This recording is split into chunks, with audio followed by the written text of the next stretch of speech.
Hi, we're going to finish up chapter 7, and we don't have that much left. So we're going to talk about essentially what use the stoichiometry of reaction is. So why is it useful to know how many reactants react with how many other reactants and how much product you make from a mole of one reactant, things like that. So we're going to explain the concept of stoichiometry as it pertains to chemical reactions. So we're going to look at chemical reactions and think about stoichiometry. We're going to use balanced chemical equations to derive stoichiometric factors that will allow us to relate how the reactants and products. And then we're going to perform calculations involving mass, moles, and solution molarity. Okay, so reaction stoichiometry. A balanced chemical equation provides a great deal of information. So that is important to realize when you've taken what's happening in a chemical process and put it into a balanced chemical equation. It's very succinct format, and it gives you all the information you need about that reaction in general. So chemical formulas provide the identities of the reactants and products involved in the chemical change. So that's part of your chemical equation. And then the coefficients, the balancing part, provide you with the relative numbers of each of these chemical species that will either react or be produced. And then the quantitative relationships between the amount of reactants and products are known as the reaction stoichiometry. So stoichiometry, the general approach to using stoichiometric relationships is similar in concept to food preparation. So you can all relate to this, I hope, that if you have a recipe for making 8 pancakes, it calls for 1 cup of pancake mix, 3 cups of milk, and 1 egg. This recipe can be written as below, that you need a cup of mix, 3 cups of milk, an egg, and you'll make 8 pancakes. So that's your stoichiometry. So if you want to make 24 pancakes, the amount of ingredients must be increased proportionally to give you that many pancakes. So if I want 24 pancakes and it takes 1 egg for 8 pancakes, I can just look at that. The 1 egg to the 8 pancakes would be considered the stoichiometric coefficient for pancake making. And so the pancakes on top and bottom would cancel. And if you want 24 pancakes, that translates to needing 3 eggs. So balanced chemical equations are used in a similar fashion as the recipe. So from a balanced chemical equation, we can determine the amount of one reactant required to react with a given amount of another reactant, or the amount of reactant needed to yield a given amount of product. So the coefficients in the balanced equation are used to derive stoichiometric factors that permit you to compute those desired quantities. So here our stoichiometric factor would be the 1 egg is equal to 8 pancakes. So if we look at this reaction, this is a reaction for making ammonia out of nitrogen and hydrogen. It's actually a huge reaction in industry to make fertilizer. So to make that ammonia fertilizer that I think we saw a picture of how they applied it in a previous slide. This equation shows you, though, once it's balanced, that ammonia molecules are produced from hydrogen molecules in a 2-to-3 ratio. So if you have 2 moles of H2, you can, or if you have 3 moles of H2, sorry, you can make 2 moles of ammonia. So stoichiometric factors can be derived using any amount number unit. So you can think of it as 2 molecules of NH3 is equal to 3 molecules of H2, or it could be 2 dozen, they're related, or 2 moles. In general, when you look at a balanced chemical equation, you could say, like in this equation, that it's 1 molecule of N2 reacts with 3 molecules of H2, but we very rarely could even measure that small quantity. So it's going to make more sense to say 2 moles, or if we're looking at this equation, 1 mole of nitrogen reacts with 3 moles of H2. So we can look at this example. How many moles of I2 are required to react with 0.429 moles of aluminum according to the following equation? So let's see if we have 0.429 moles of aluminum. We know it's going to take 3 moles of iodine for every 2 moles of aluminum. So 0.429 times 3 divided by 2 would tell you how many moles of iodine you need. We'll do a lot of these problems. It's really a pain in the neck to go from writing to the PowerPoint when I'm recording the lecture, and just makes them really long because of that transition. So we will do a lot of these problems in class. I'm not sure what that 2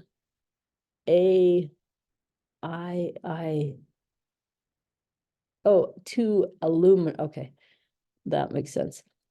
It would be nice if they made the capital I easier to distinguish from a lowercase l. Okay, so this is just showing you that reaction. So now they will show you exactly what I just went through.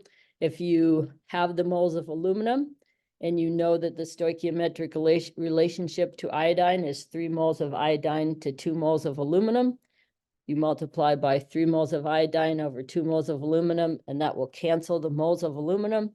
And you will see that you need 0.644 moles of the iodine to react with that quantity of aluminum.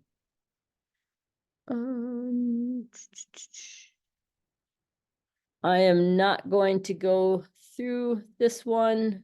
It's an example, so you can look at it in the book, but and if you have questions in it, we can go over it. But I'll work a lot of these types of problems in class because it's really one of the most important concepts in the chapter. So here is, yes, okay.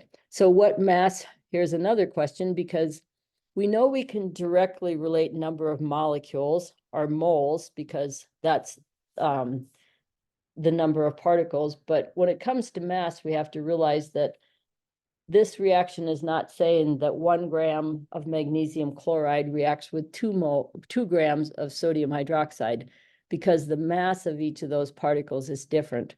So if we want to know what mass of sodium hydroxide would be required to produce 16 grams of magnesium hydroxide, we have to think about what we can compare. We can't compare masses.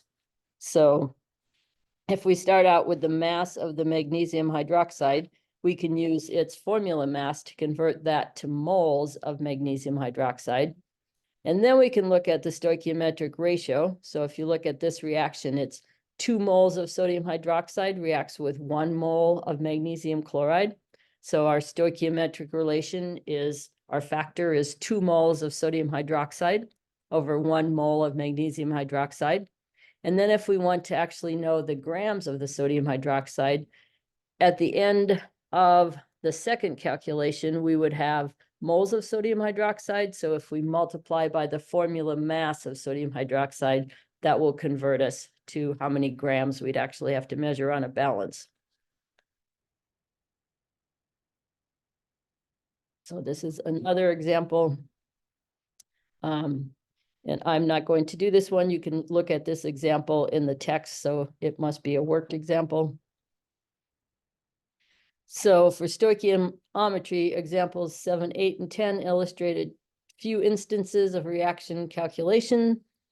There are lots of variations on the beginning and ending computational steps, depending on what particular quantities are provided and sought. So you might want to know the mass of a product, you might want to know the volume of a reactant, and if you have conversions from moles to volume and mass, those are easy things to do.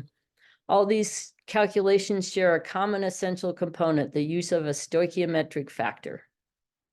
So this flow chart might be helpful.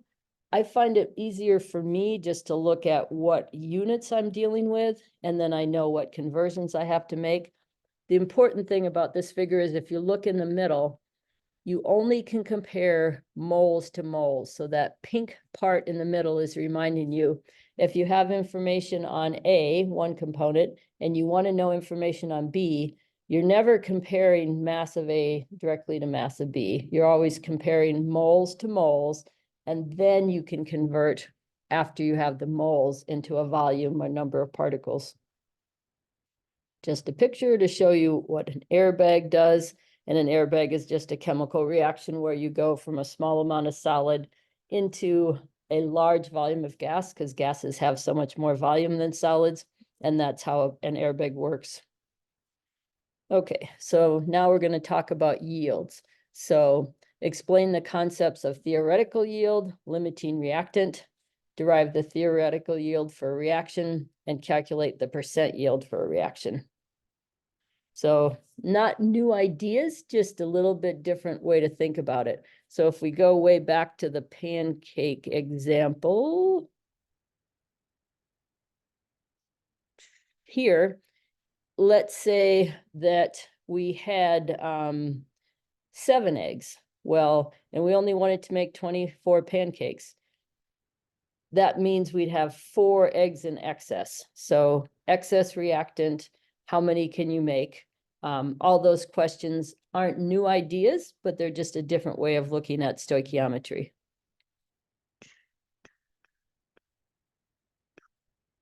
Okay. So reaction yields, the relative amount of reactants and products represented in a balanced chemical equation are often referred to as stoichiometric amounts.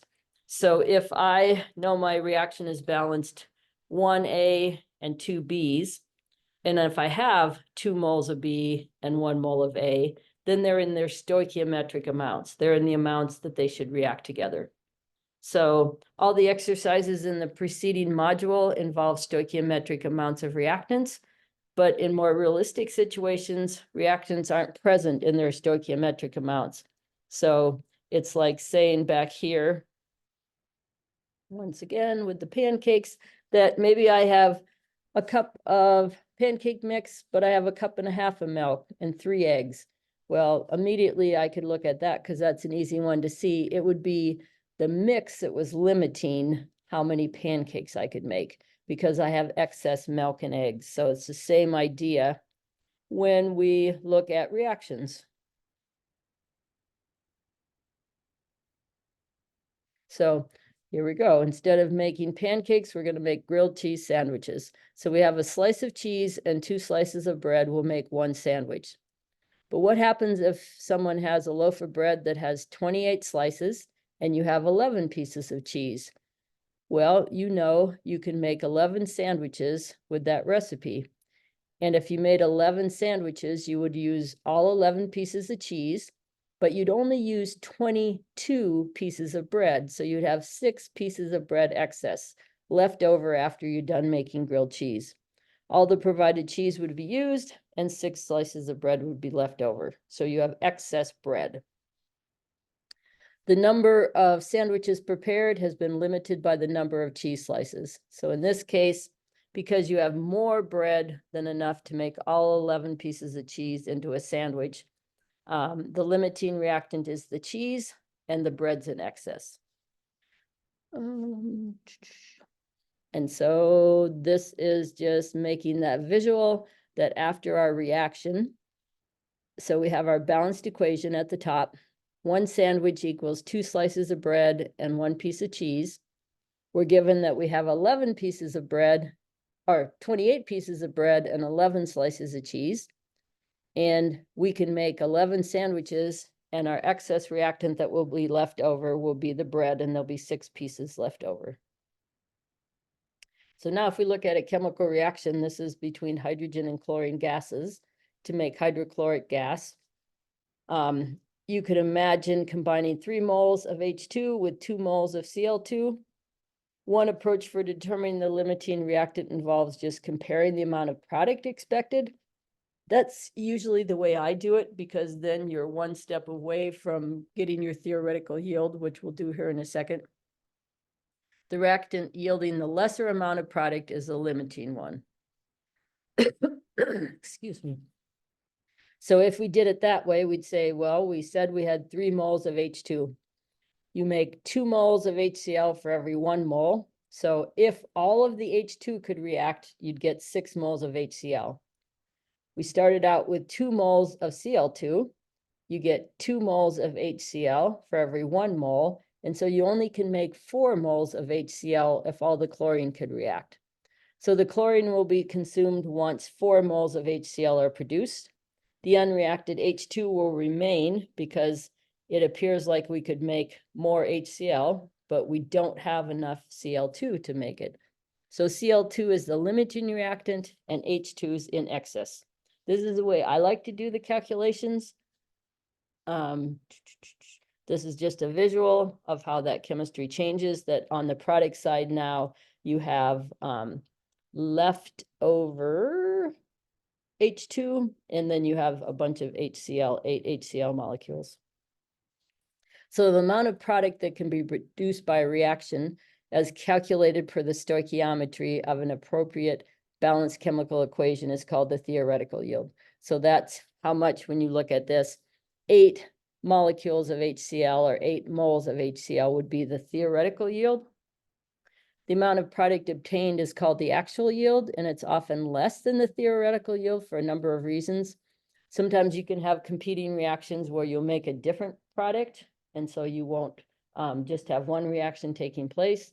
Sometimes you just have incomplete reactions. Reactions don't go all the way to completion. Sometimes you'll learn about in Chem 108, equilibrium means that some reactants are still there. And then also just the difficulties in actually carrying out an experiment. Did you have some stick to the side of your flask? Some of those difficulties in actually recovering all your product. So if you want to look at a theoretical yield and compare it to the actual yield, that will tell you what percent you made. So the percent yield is what you actually made, what you measured out in lab, over the theoretical yield, what your calculations told you you should have been able to make, times 100. So when calculating percent yield, both yields must be expressed using the same units so that the units cancel. So you could give the actual and theoretical yield in moles, molecules, grams, as long as they're in the same unit.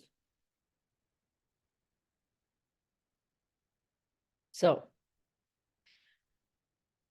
when you react 1.274 grams of copper sulfate with excess zinc metal, 0.392 grams of copper metal were obtained. So what's the percent yield? So if you have excess zinc, you just need to figure out how much zinc.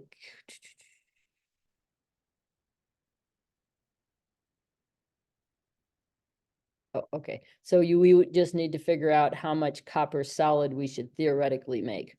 So first we start out and we say 1.274 grams of copper sulfate, and this is copper 2 sulfate, because I know sulfate is 2 minus, so that means that this is the Cu2 plus cation. If I change that into moles with the formula mass, then in the next step, if I look at the stoichiometric ratio, 1 mole of copper 2 sulfate makes 1 mole of copper solid. So my stoichiometric ratio is 1 to 1. And then if I convert that to grams of copper using the formula mass, I should theoretically make 0.5072 grams of copper from my 1.274 grams of copper 2 sulfate. What I actually made, the problem tells me, is 0.392 grams of copper.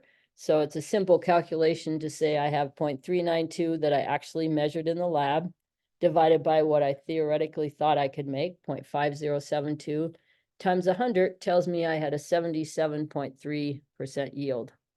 And my sig figs are limited by that actual yield, which only had 3 sig figs.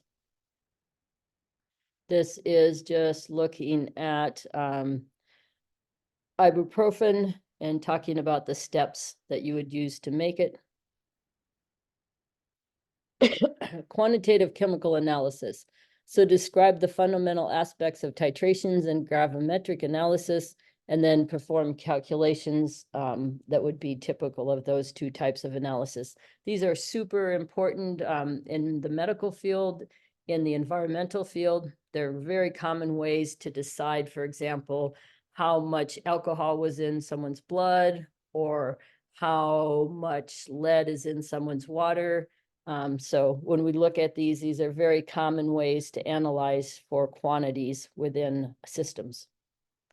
So quantitative analysis, it's the determination of the amount or concentration of a substance in a sample. So alcohol in blood, as I just mentioned, lead in your water. So we're going to talk about titration and gravimetric analysis.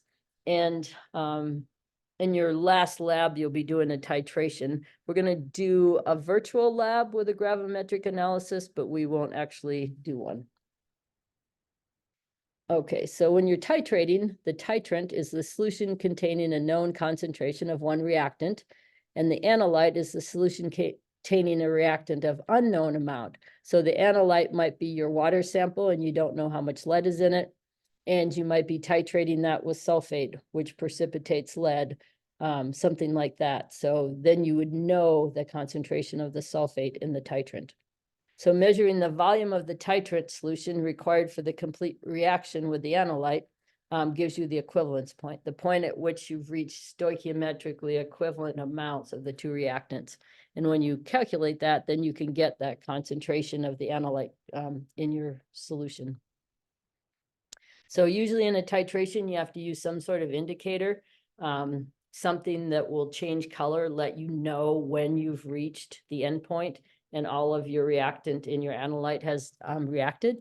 The volume of the titrant actually measured is called the endpoint, and the difference between the equivalence and endpoint should be negligible. So you want an indicator that changes color exactly when all of your reactant is gone. If that's true, then your equivalence point and your endpoint will be exactly the same. So this is a picture of filling a burette, which will contain your titrant. And then in the Erlenmeyer flask down on the white base there, that's where you'd have your analyte. And as you add that solution, there's going to be a color change that will allow us to know when all the reactions taken place.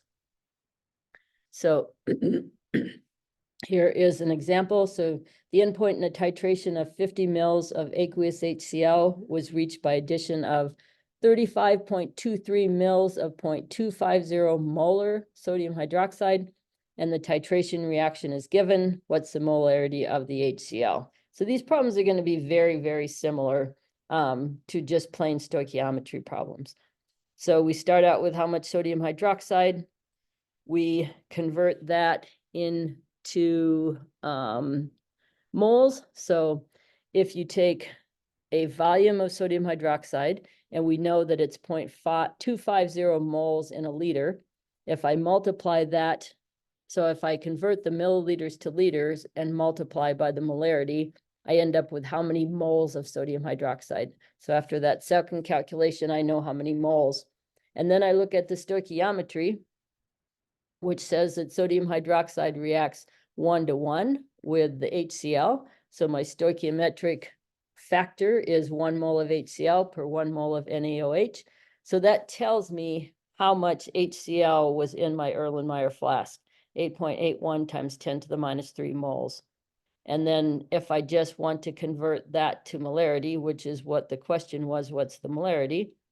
I know that I have that 8.81 times 10 to the minus 3 moles of HCl. It was in a 50 mil sample. And the only other step you need to remember molarity is moles of your solute per liter of solution. So I want to convert the 50 mils in the denominator into liters. And there's 1,000 milliliters in a liter. So the concentration of my HCl was 0.176. So gravimetric analysis is similar. It's a type of analysis in which a sample is subjected to some treatment that causes a change in the physical state of the analyte that permits its separation from the other components. So usually it's a precipitation reaction where then you can filter out that solid. So mass measurements of the sample, the isolated analyte, or some other component used along with the known stoichiometry of the compounds involved permit calculation of the analyte concentration. So commonly the analyte is separated by subjecting it to a precipitation reaction. So you have something like lead, as I said earlier, and you want to figure out how much is in there, but if the lead's dissolved, you can't separate it from the solution. But if you add an ion that will precipitate the lead, make it into a solid, then you can filter it and take that solid and find the mass, and then you'll know how much lead must have been in there to make that much lead precipitate. So this is just a picture, and I'm not 100% sure what they're making there with the pretty yellow crystals, but it shows you an idea of what you would have to do. You'd have to precipitate something and then filter it, so that in the bottom Erlenmeyer flask, you have everything else, and in the funnel above, you've separated out that solid. So, you dissolve a solid sample that contains some magnesium sulfate in water, and you treat it with barium nitrate. When you do that, you result in the precipitation of barium sulfate. So that means that the barium nitrate that you added combined, or the barium from the barium nitrate combined with the sulfate to make barium sulfate, and that's a solid. So now you'll be able to separate it. So this question is asking you, what is the concentration, mass percent, of magnesium sulfate in that mixture? So we start out, we know that we had 0.6138 grams barium sulfate made in this reaction. And we convert that into moles. And then we look at the fact that it's a 1-to-1 molar ratio between magnesium sulfate and barium nitrate.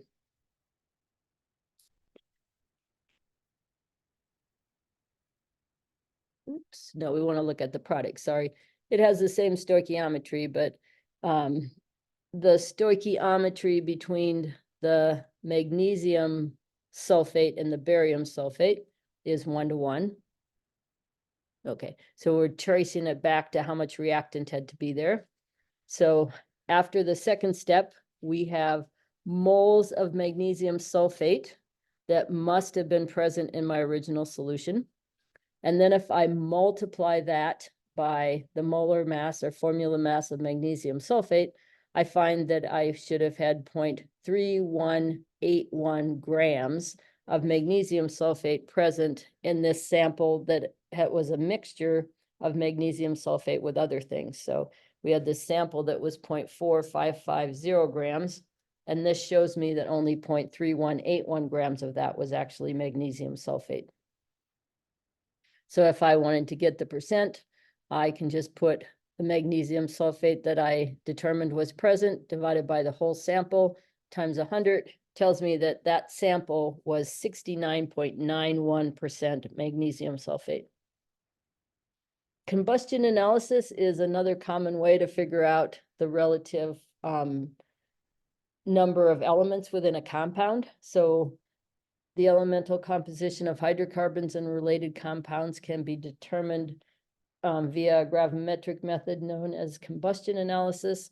So you take a weighed sample of the compound, heat it to a high temperature under a stream of oxygen gas. That makes it burn. Complete combustion is the reaction with oxygen, and it yields gaseous products of known identities. So if it's a hydrocarbon, it will yield carbon dioxide and water. The gaseous combustion products are swept through separate pre-weighed collection devices containing compounds that selectively absorb each compound. That's a long way of saying we have a way to determine how much CO2 and water are coming off after that combustion. So the mass of the absorbed product can then be used in an appropriate stoichiometric calculation to derive the moles and the mass of the relevant elements. So this just shows you that picture. You have a furnace on the left. You're reacting your compound with oxygen. You have that flue gas then go through an absorber that tells you how much water there was, and then a second one that tells you how much CO2 there was. So here's a typical problem. Polyethylene, which is one of our plastics, it's a hydrocarbon polymer used to produce food storage bags and other flexible plastic items. Combustion analysis of a 0.00126 gram sample of polyethylene yields 0.00394 grams of CO2 and 0.00161 grams of water. What's the empirical formula for that polyethylene? So basically what we're saying is we take polyethylene and we don't know what the X and Y are, and we burn it in the presence of excess oxygen. And whatever X was, that's how many moles of CO2 I'll make. But it takes 2 moles of hydrogen to make 1 mole of water. So you're only going to make Y over 2 moles of H2O. So here is our problem. We start out and we know that we made 0.00394 grams of CO2. So we convert that to moles with the formula mass. And then we recognize that every 1 mole or every 1 molecule of CO2 has 1 atom of carbon in it. So it's a 1 mole of carbon to 1 mole of CO2. So that tells me how much carbon was present. Then I do the same thing with water, except now I'm using the formula mass of water. And then you have to realize that you have 2 moles of hydrogen in every 1 mole of H2O because of that H2. So you've converted that to moles of hydrogen. And then remember that the empirical formula is the smallest whole number ratio. So I will divide the bigger number by the smaller one to get whole numbers, and I get a 2 to 1. So the empirical formula for polyethylene is CH2. Okay, and I think the rest of these, yep, are just exercises, which I'll go over lots of exercises in class, so I'm not gonna go over any more. I think having an example or 2 that I've gone over will be helpful before we start class, but we'll go over these together. So that is the end of chapter 7.